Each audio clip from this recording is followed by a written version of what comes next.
Sejam muito bem-vindos ao Mesa de Debates. Aqui quem está falando é o Guilherme e vamos que vamos, pessoal, dar continuidade aqui à nossa programação da semana, conversando aqui sobre diversos temas e, né, já que nós estamos aqui no final do ano, já entrando um pouco aí no debate do ano que vem, que nós vamos fazer, que é a questão aí das eleições, né? E vamos,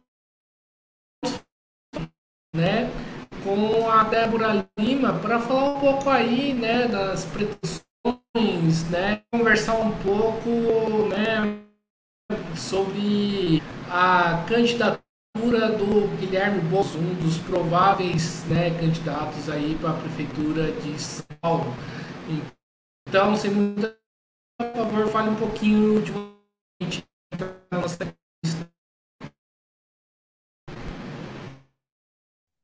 Gui, cortou um pouquinho. Fala o finalzinho para mim, por favor.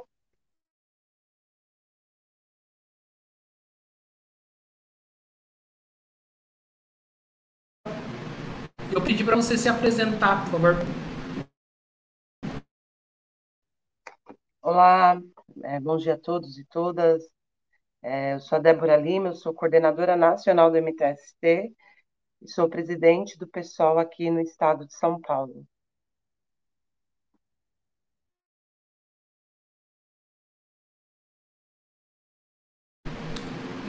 Maravilha, Débora.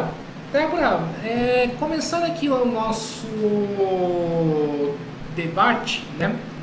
Falar aqui de um problema que, né, vocês entendem bem, né? Que é a questão da habitação em São Paulo, né? Qual que é o déficit aí habitacional aí na cidade, né? E por que que esse problema acontece na maior cidade na cidade mais rica aí do país?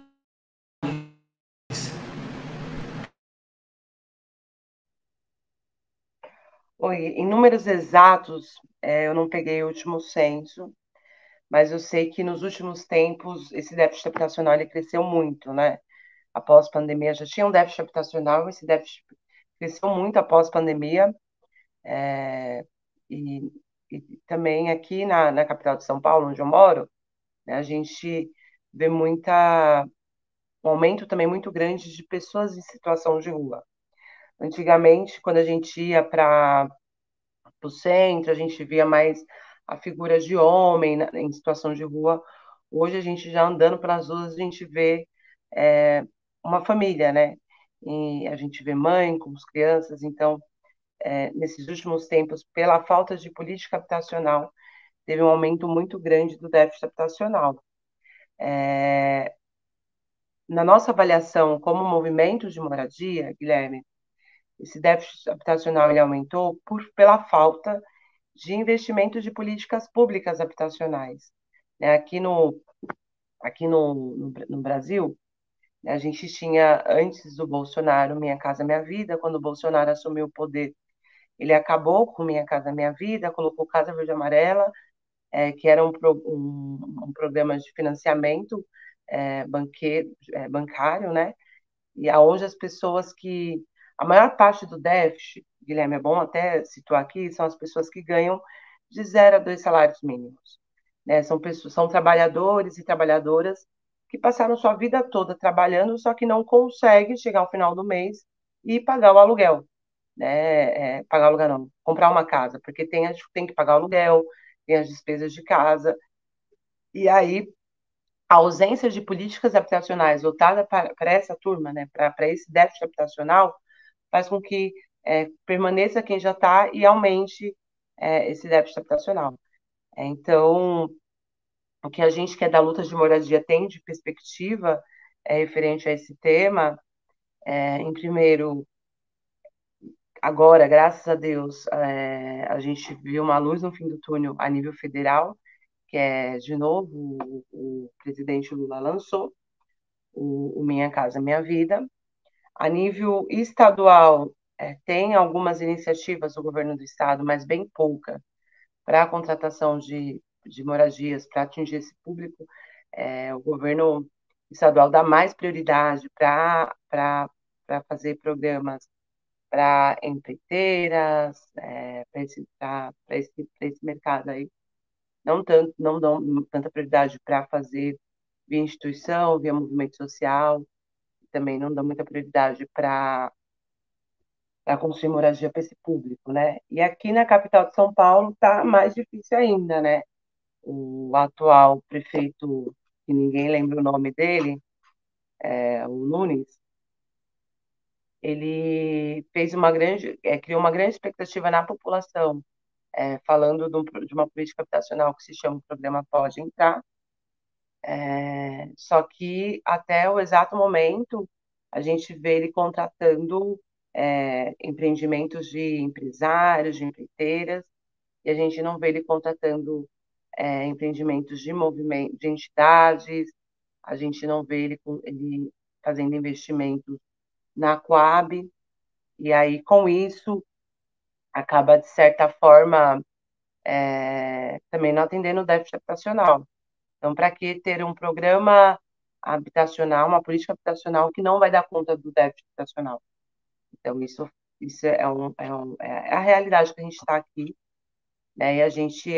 E tem outra questão, né? A prefeitura não quer ajuda do governo federal. Então, por conta de guerras ideológicas, guerras políticas, também a população aqui na capital de São Paulo acaba sofrendo por conta desse tipo de guerra, porque um representante de uma cidade, da maior cidade da América Latina, da quarta maior cidade do mundo, assim, não pode simplesmente, porque quer dizer, por uma guerra ideológica, dizer que não aceita recursos do governo federal, que poderia ajudar muito e sanar uma boa parte desse déficit habitacional. Então, eu acho que quem está no poder não pode colocar a sua guerra ideológica, a sua guerra política em cima da vida das pessoas, né?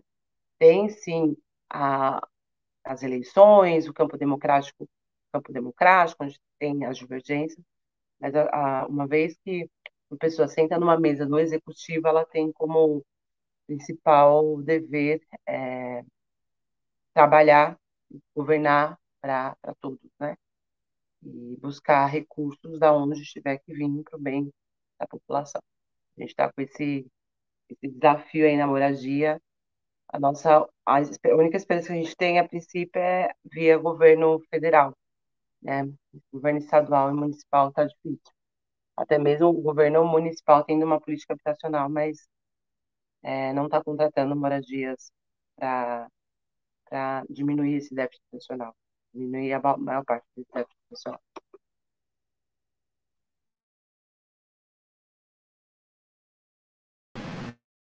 Certo, Débora. E, Débora, São Paulo viveu um problema bastante sério, né, que foi a falta de energia, né, relacionada aí à Inel, né?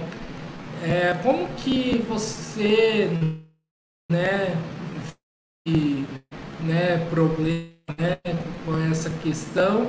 E já lançando a pergunta aí logo de cara, caso, né, Guilherme Boulos seja eleito, Guilherme vai, meu xará, e estatizar, né?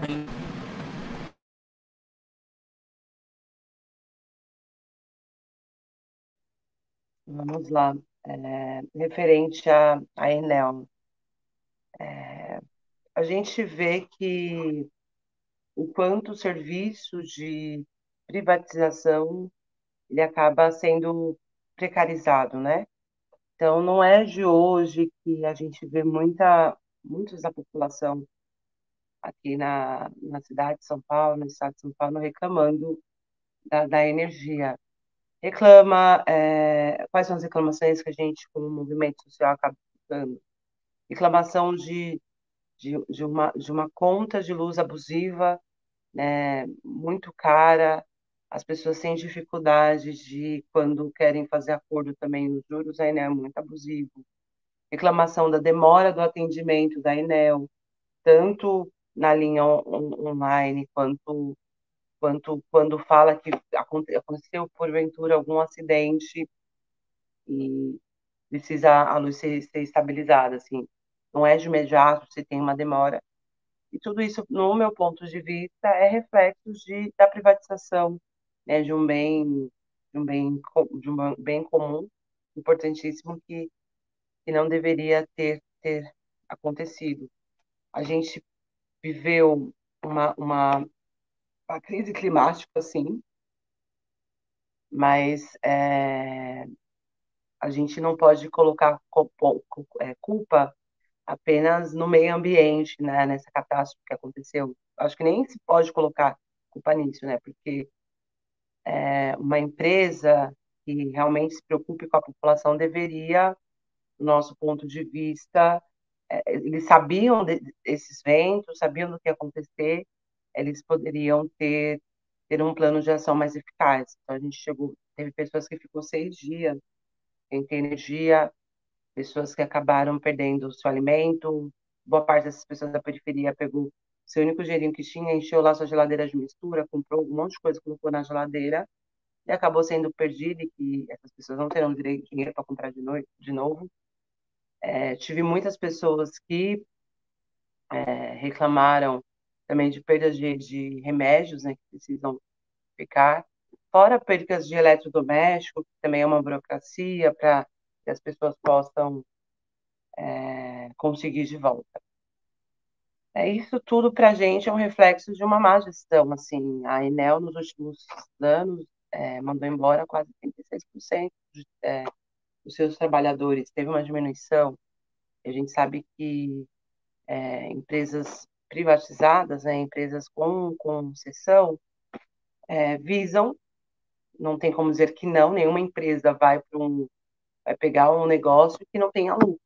Então, qualquer empresa de concessão, qualquer empresa privatizada vai visar, né, algo que vai lhe trazer lucro. Né? E não é diferente da Enel, né, diminuindo o seu quadro de funcionários, isso foi o reflexo da catástrofe que a gente viu nos últimos dias, da calamidade que a gente viu nos últimos dias, pessoas sem energia por 5 dias, né?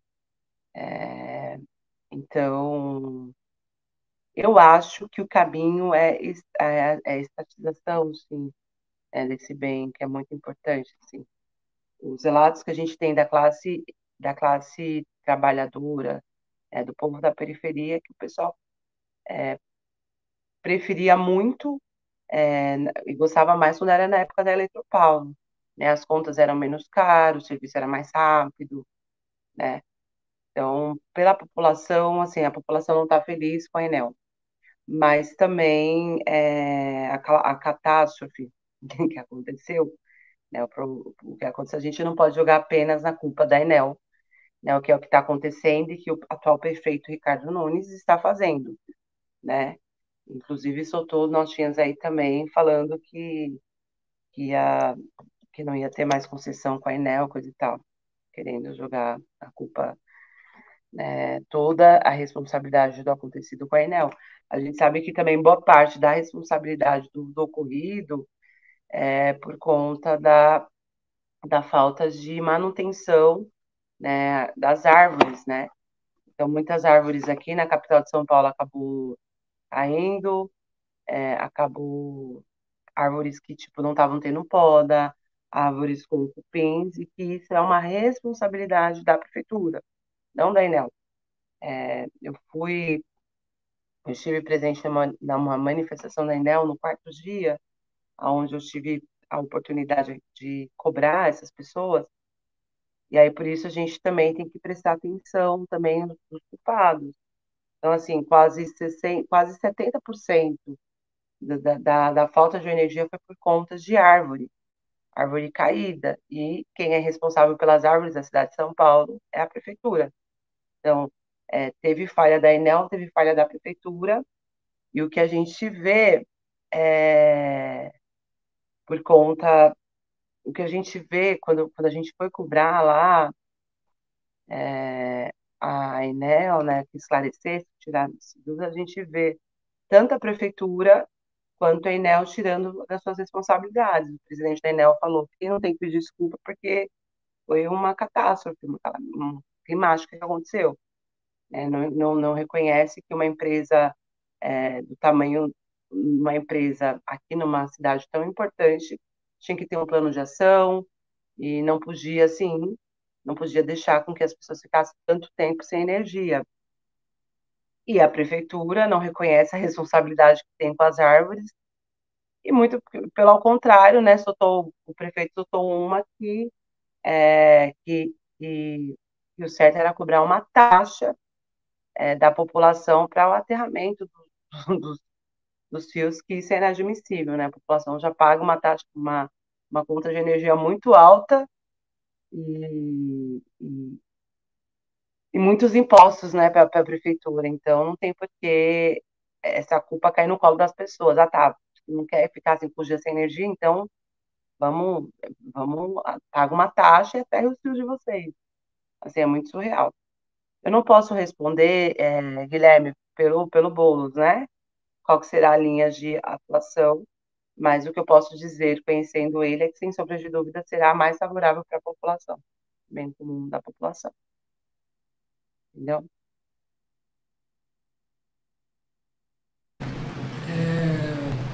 Certo. E Débora, falar um pouquinho aí da candidatura, né, do Boulos, né, que até o momento parece escotada, né, para vencer as eleições aí na cidade de São Paulo. Você acha que levar a prefeita da maior cidade do país? Boa pergunta. Falando um pouquinho da pré-campanha, né? Da pré-candidatura do Boulos, eu acho que sim. Hoje é possível a gente esperançar, a gente acreditar. Eu acho que as próprias pesquisas mostram, né, que ele está numa posição muito bem colocada, em primeiro lugar, né? E isso acho que faz parte da sua trajetória, de uma trajetória de uma pessoa que sempre se importou pelos mais vulneráveis, uma pessoa solidária, uma pessoa que não tem medo em colocar os dedos nas feridas, né, para defender a população. Então ele tem grande chance sim de ganhar essa eleição aqui na maior capital da América Latina, e até mesmo pela última eleição ter ido pelo segundo turno, e por hoje, por ter sido votado o deputado federal mais bem votado do estado de São Paulo, por estar, né, no Congresso Nacional fazendo um trabalho importantíssimo, onde já aprovou dois PL, né, 2 projetos de lei, e pela sua história e trajetória de comprometimento em ajudar os mais vulneráveis, pela sua solidariedade, pela sua história. Então, nós estamos no início de uma pré-campanha, é, que é um pouco desigual também, porque do outro lado, o principal concorrente, que é o prefeito, tem a estrutura da cidade e a máquina do dinheiro em suas mãos. E aí a gente vê o prefeito aqui na capital fazendo um monte de obras, é, que a gente queria entender o porquê, é, obras que a gente observa um monte de obras assim, quando as máquinas para trabalhar, é, por exemplo, aqui onde eu moro na Estrada Tapicirica, na capital de São Paulo, numa roça, chamada Estrada Tapicirica. A Estrada Tapicirica estava boazinha, a estrada, boazinha assim mesmo, porque quem entende de carro fala, não, tá tranquilo. Do nada, resolveu quebrar tudo, isso traz um transtorno para a população, um caos para a população. Ele resolveu quebrar tudo e vamos recapear, né? Então, o que que leva a gente a pensar? Um prefeito está no poder 4 anos, então tem o primeiro ano para fazer, o segundo ano para fazer. E ele podia ter começado boa parte dessas coisas logo no primeiro ano, né? E aí a gente vê essa velha política nojenta, que é feio de se ver da parte do Ricardo Nunes, que é usar o seu poder de máquina e achar que o povo é burro. Vamos picar a obra, vamos fazer um caos aqui em São Paulo, para que o povo ache que, para enganar o povo, falar para o povo que eu estou fazendo. Eu acho eu acho uma prefeitura fraca, uma prefeitura muito fraca, uma prefeitura que não tem políticas voltadas para o social, para a população, uma prefeitura bem fragilizada e que ele não será reeleito. Estou muito na expectativa que nosso pré-candidato, Guilherme Boulos, esse que vai ser eleito.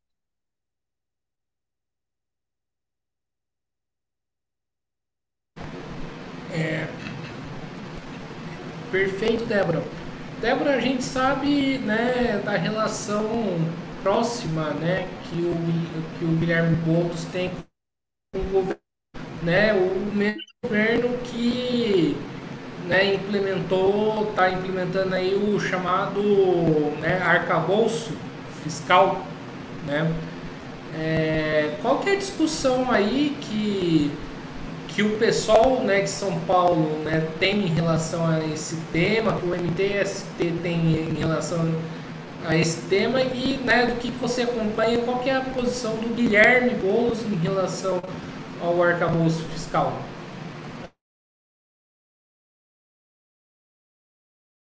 Dentro, mas eu sei que é um tema muito muito falado, muitos presidentes gostariam de ter feito isso e não fez. É um tema bastante polêmico. Também não posso responder pelo Guilherme qual que é a opinião dele, mas o meu ponto de vista, assim, eu acho que, assim, nós, o pessoal, e também a figura do Guilherme Boulos, a gente teve um papel fundamental na eleição do Lula. A gente fez, a gente fez a construção de um campo amplo, democrático, de partidos, né, progressistas, para eleger Lula e tirar o Bolsonaro no poder, né, para barrar o bolsonarismo, esse neofascismo, essa caricatura, né, que simboliza o Bolsonaro e atacou a democracia, que atacou a nossa democracia. A gente teve aí, né, os atos terroristas de 8 de janeiro que aconteceu, que colocou em xeque a nossa democracia, que atacou as urnas. Então, o PSOL foi o partido que fez parte, né, desse campo amplo democrático progressista para a eleição de Lula.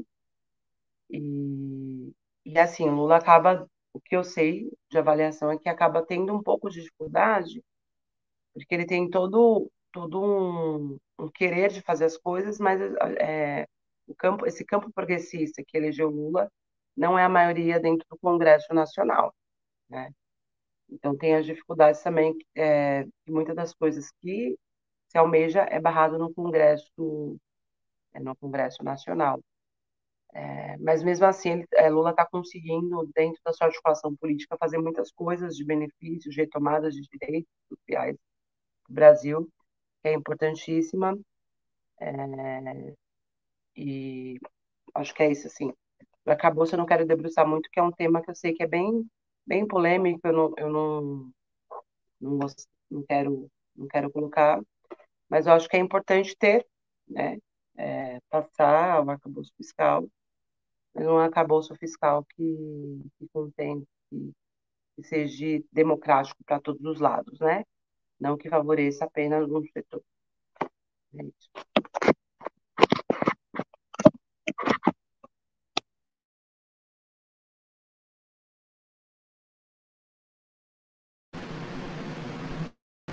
Certo? E, Débora, né, a gente sabe que o próprio PT fala que está apoiando, né, a pré-candidatura, né? Eu falei candidatura, tá errado, candidatura é só quando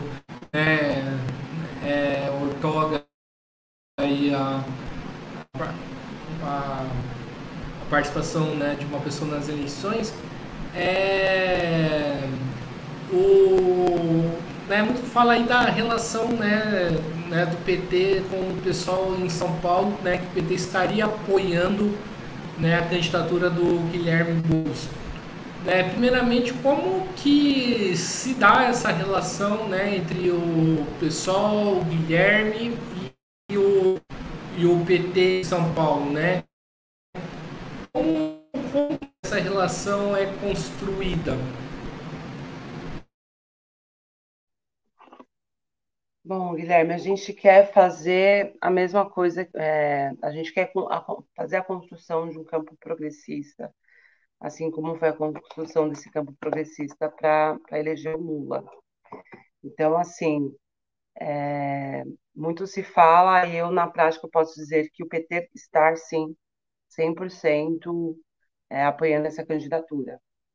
Tenho contatos com o presidente municipal aqui da capital de São Paulo do PT, que é o Laércio, com o Kiko. A gente senta, a gente pensa conjunto, a gente faz atividades conjuntas, que a gente entende também a importância dessa eleição aqui na capital de São Paulo. A gente entende a importância de a gente tirar a direita do poder e a gente também ocupar esse espaço para trazer melhoria do povo. Então, assim, a relação tá bem tranquila, dentro do apoio, né, dos partidos, desse campo progressista que a gente, do pessoal, estamos construindo para eleger o Boulos. A gente tem o PT, a gente tem a Rede, que faz parte da nossa federação, e o PCdoB. E todos esses partidos estão, a gente nós já estamos conversando, fazendo reunião, pensando ações conjuntas para eleger, sim, o Boulos, o próximo prefeito.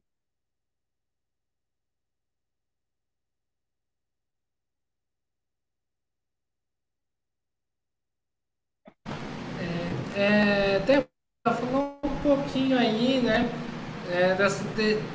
desse campo aí de alianças, né? Eu estava conversando inclusive com a Érica, né, que está em Brasília, uma grande amiga minha, né, da possibilidade do Avante,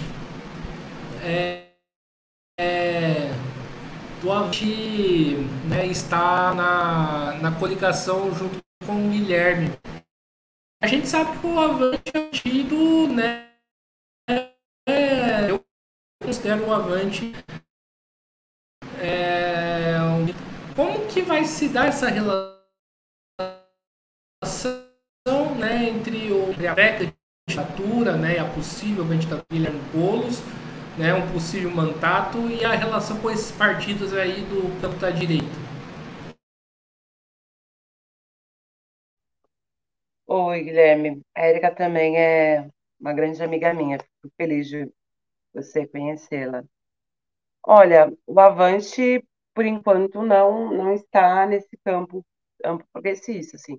É claro que tem conversas sendo feitas, né, para que essa frente ampla se aumente. O que é certo hoje? Quem está, né, quais são os partidos que estão nessa composição dessa frente ampla? É o PT, nós, o pessoal, rede PCdoB. Mas tá tendo conversas com alguns partidos para se aproximar, porque a gente entende a importância da gente também se unir forças para ganhar esse título. Mas o Avante, por enquanto, não está. Mas tem conversas que, como a eleição é ano que vem, e podem serem feitas, assim. E aí os próximos capítulos vão se desenrolando. Mas, por enquanto, o Avante não está.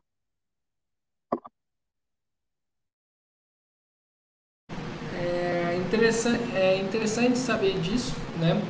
E, né, Débora, ainda falando aí desse campo de alianças, né? Já faz algum tempinho, mas foi esse ano ainda, né? Surgiu um vídeo, né?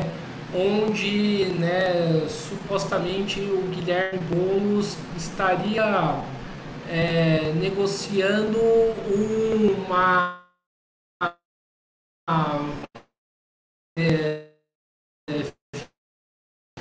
né, que é uma questão bastante com, com a luta aí miséria aí, né? Eu queria saber, né, de você, né, se essa conversa ocorreu, né, qual que é essa relação que existe com a pena, se existe, né? Eu queria saber de você, né, como que você vê essas questões.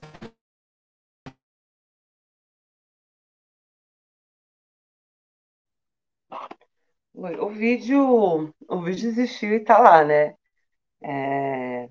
Só que o Guilherme não sabia, acredito que estava sendo gravado esse vídeo. É, eu não vejo como uma negociação do Datena, coisa e tal, porque o Guilherme tem uma relação de amizades, e o Datena é um amigo do Guilherme, né? Foi uma conversa de compadres que infelizmente foi vazado, assim. Aqui na capital de São Paulo, o nosso vice será uma indicação do PT. A gente ainda não sabe qual que é o nome dessa indicação. O PT ainda vai fazer reuniões com seus filiados para decidir qual será o nome que o PT vai indicar, mas está certo aqui é que o vice virá do PT.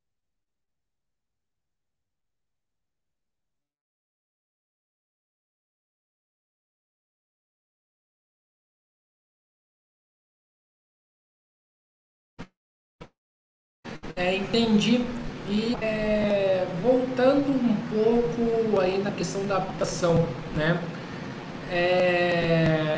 Né, a gente tinha falado aí, né, do problema que existe em São Paulo, né?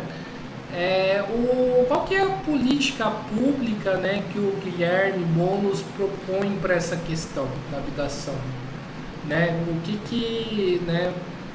O que foi discutido aí com os movimentos, né, sociais, né, em torno desse problema?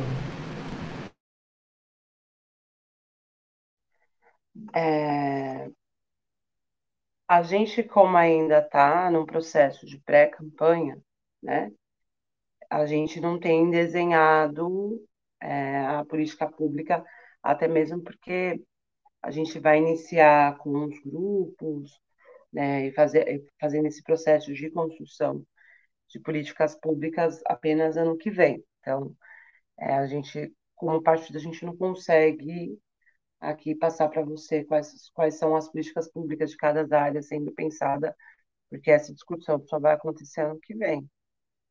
O que eu posso assegurar é que, sem sombra de dúvida, a política pública habitacional que será apresentada, né, dentro, que é um tema que muito caro, assim, muito importante para o Guilherme, né, onde se construiu dentro de um movimento social que faz luta por moradia, né, a gente entende que a moradia é a porta de entrada também para acesso de outros direitos, sem sombra de dúvida, a política pública que vai vir referente à habitação será uma que a gente vai conseguir diminuir o déficit habitacional aqui na cidade de São Paulo. A gente sabe que também não tem como chegar e pronto, acabou, não dá para também a gente idealizar tanto, né? O prefeito Guilherme vai entrar na prefeitura e não vai ter mais ninguém morando em situação de rua, não vai ter ninguém mais sem casa. Isso não vai acontecer porque a gente sabe que as coisas têm que ser feitas é, com calma, né? Com calma, com gradual. Não está saindo essa palavra, não. Mas as coisas têm que ser feitas devagar, né? Devagar, dentro de uma responsabilidade que não dá para fazer tudo de uma vez. Então, gradualmente, saiu a palavra, as coisas vai ter essa política habitacional, mas o que eu posso adiantar é que terá política habitacional para moradores em situação de rua, terá uma política habitacional que vai atender os maiores sem teto, né? Quem, quem faz parte do déficit habitacional, e também terá uma política pública para atender quem não faz, né? Uma vez, se o Guilherme for prefeito, ele vai ser uma pessoa que vai estar nesse cargo de poder, trabalhando por bem de tudo, independente de pobre, para todas as classes, né? Baixa, média e alta. diferente de muitos que trabalham apenas com uma classe e excluem a outra.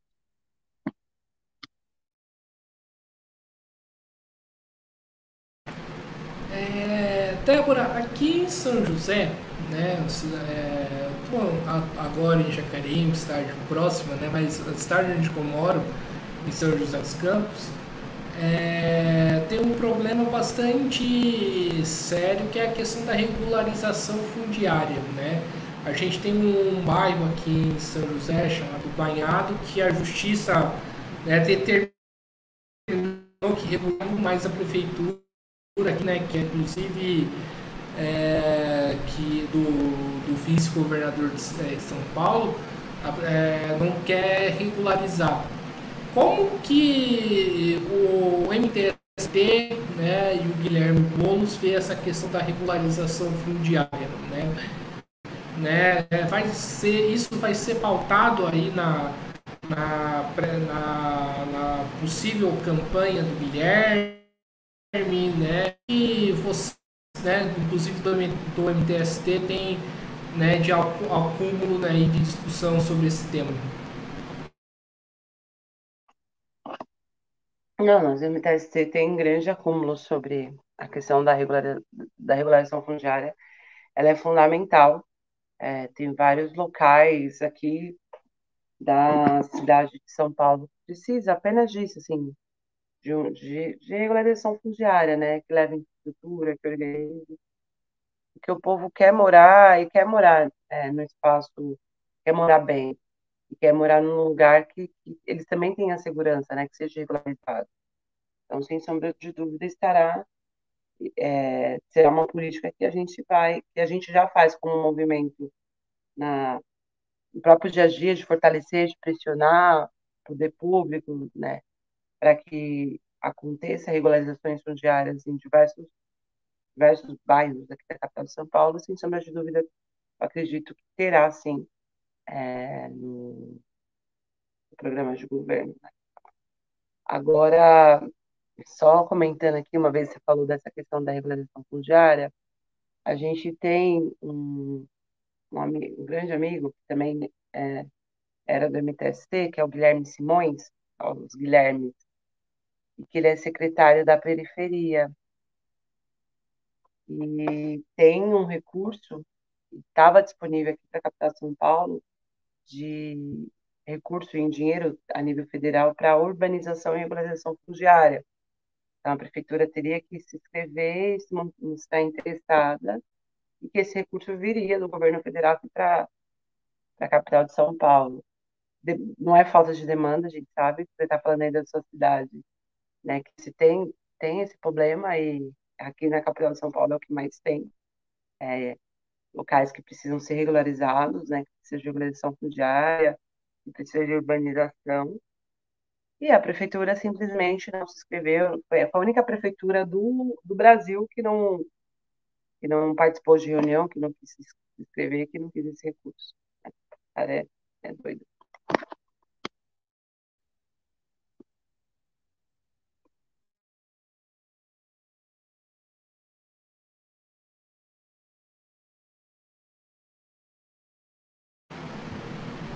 E Débora, né, aí a gente faz aquela pergunta em relação à questão da regularização fundiária, né?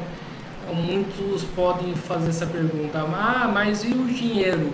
A cidade de São Paulo, né, teria dinheiro aí para poder implementar um processo de regularização fundiária, né, nesses bairros aí? Eu não sei exato em números, mas dinheiro tem muito, viu? A prefeitura da capital de São Paulo nunca teve um caixa tão grande, né? Que nem o de agora. O que falta é falta de prioridade, né? O que a gente vê é um prefeito torrando o que tem para se autopromover. Contratos milionários de publicidade, obras meio fraudulentas, né? A gente, obras emergenciais, tá uma loucura aqui. numa cidade que está abandonada e que teria que ter foco, planejamento para usar esse dinheiro. O que falta é falta de interesse.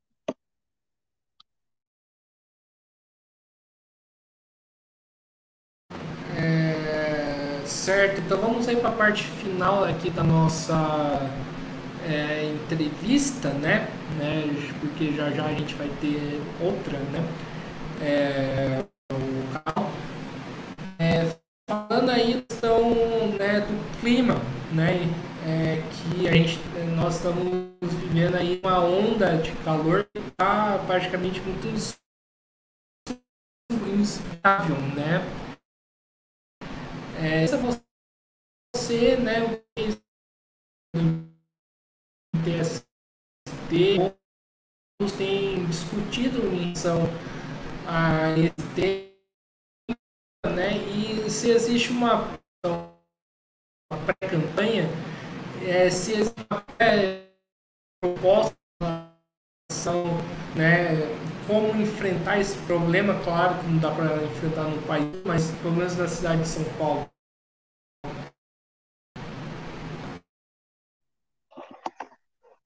Sem sombra de dúvida, um dos nossos comprometimentos vai ser com a pauta do meio ambiente. Porque nem eu te expliquei referente a programa, né? A gente só vai sentar com como que está acontecendo, né, a pré-campanha, que a gente que meio que iniciou, mas que a gente também não enxerga como uma pré-campanha ainda, né? Primeiro está se tendo uma movimentação, nossa, de giro de escuta, porque dentro do que a gente quer com política, programas de governo, a gente acha que não só que não precisa, não tem que vir apenas de dos intelectuais, dos especialistas, que a população também é rica de saber. Então, está acontecendo vários giros de escuta da população. A gente aqui tem várias subprefeituras e a gente está indo em várias regiões escutar as demandas da população, porque quem pode falar mais do que precisa, né, para a cidade é quem vive nela. Então, primeiro a gente está nesse processo de escuta da população, com esses giros de escuta, e aí a gente vai para o segundo passo, que é a construção de políticas só apenas ano que vem, né? Um programa de governo, mas sem sombra de dúvida a gente vai ter a pauta meio ambiente é uma pauta que o pessoal defende com unhas e dentes, né? E que também dentro do programa que será apresentado quando acontecer a campanha será uma das nossas preocupações.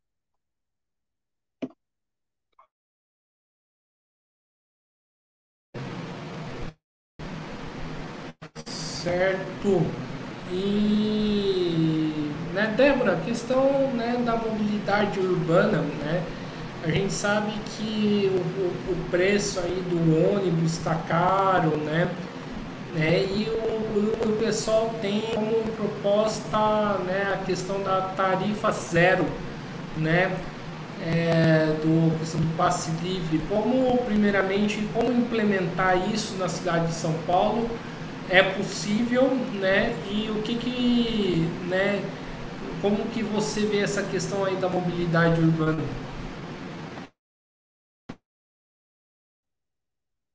Oi. Não, sim, a mobilidade urbana é um tema importantíssimo, assim, a ser visto. É, a pauta mesmo de tarifa zero é nossa, apesar que Ricardo não estava querendo surfar numa pauta que é nossa.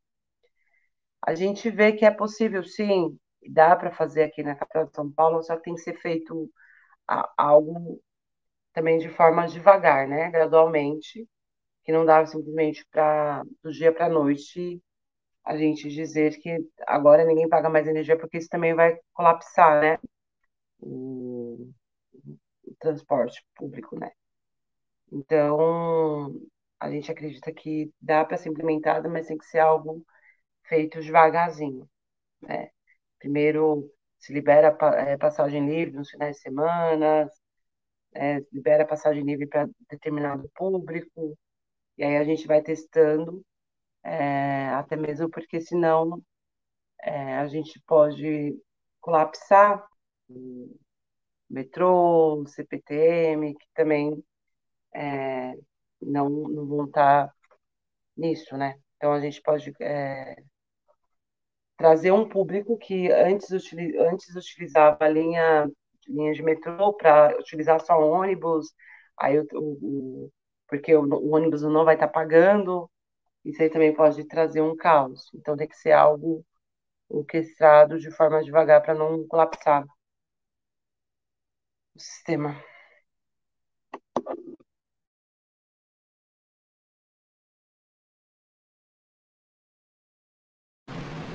Perfeito, vamos aí para as tuas últimas perguntas aí da nossa, na verdade, última pergunta. É falar, né, um pouco aí, né, como que vai ser a participação aí dos movimentos sociais, né, nessa possível, né, campanha, né, do Boulos, né, qual que vai ser essa caso eleito, né, qual que vai ser essa relação entre prefeitura e movimentos?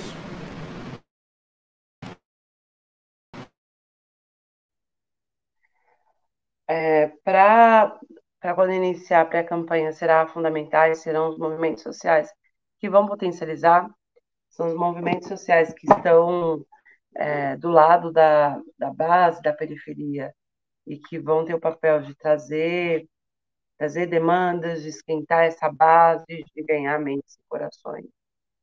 E, sem sombra de dúvida, uma vez que nem eu expliquei, eu acredito que o Guilherme, sendo prefeito, ele vai ser o prefeito de todos. Então, a prefeitura terá espaço para receber os movimentos sociais também.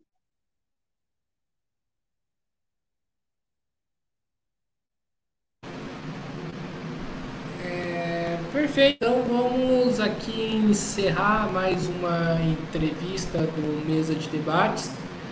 Só peço para desligar o microfone, por favor.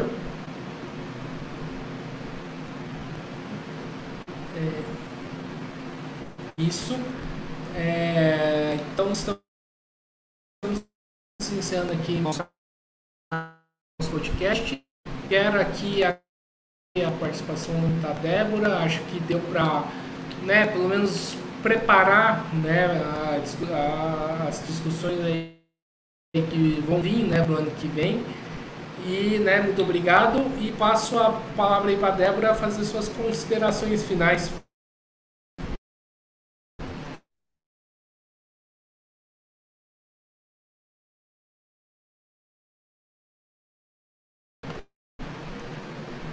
Débora, só seu fone que está desligado, por favor. Vamos lá. Eu queria agradecer primeiramente a você, Guilherme, que deu essa oportunidade. A gente sabe o quanto é importante meios de comunicações como o seu, dar espaço para nós, mulheres pretas, que ainda somos invisibilizadas, que não somos chamadas para estar nesses espaços. Quero te agradecer por ter me chamado aqui. Espero ter contribuído um pouco. Quero agradecer a todos os ouvintes aí também e agradecer essa oportunidade maravilhosa de trazer um pouquinho, né, da minha experiência, da minha troca, para dividir um pouquinho aqui com você e com a galera que ouve.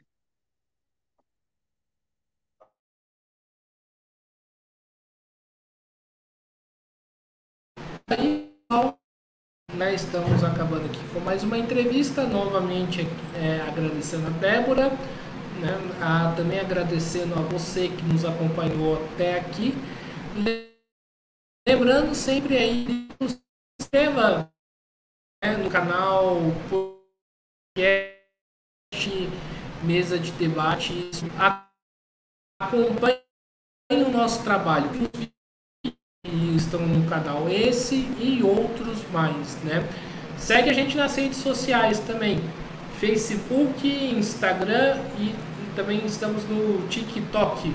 E para além disso, quem puder, colabore aqui com o nosso Pix 385 007 028 00 CPF, né?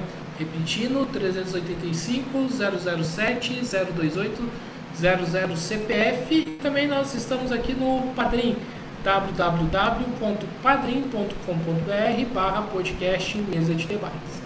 Como eu falei aqui, a programação continua, voltamos já daqui a pouquinho e fui.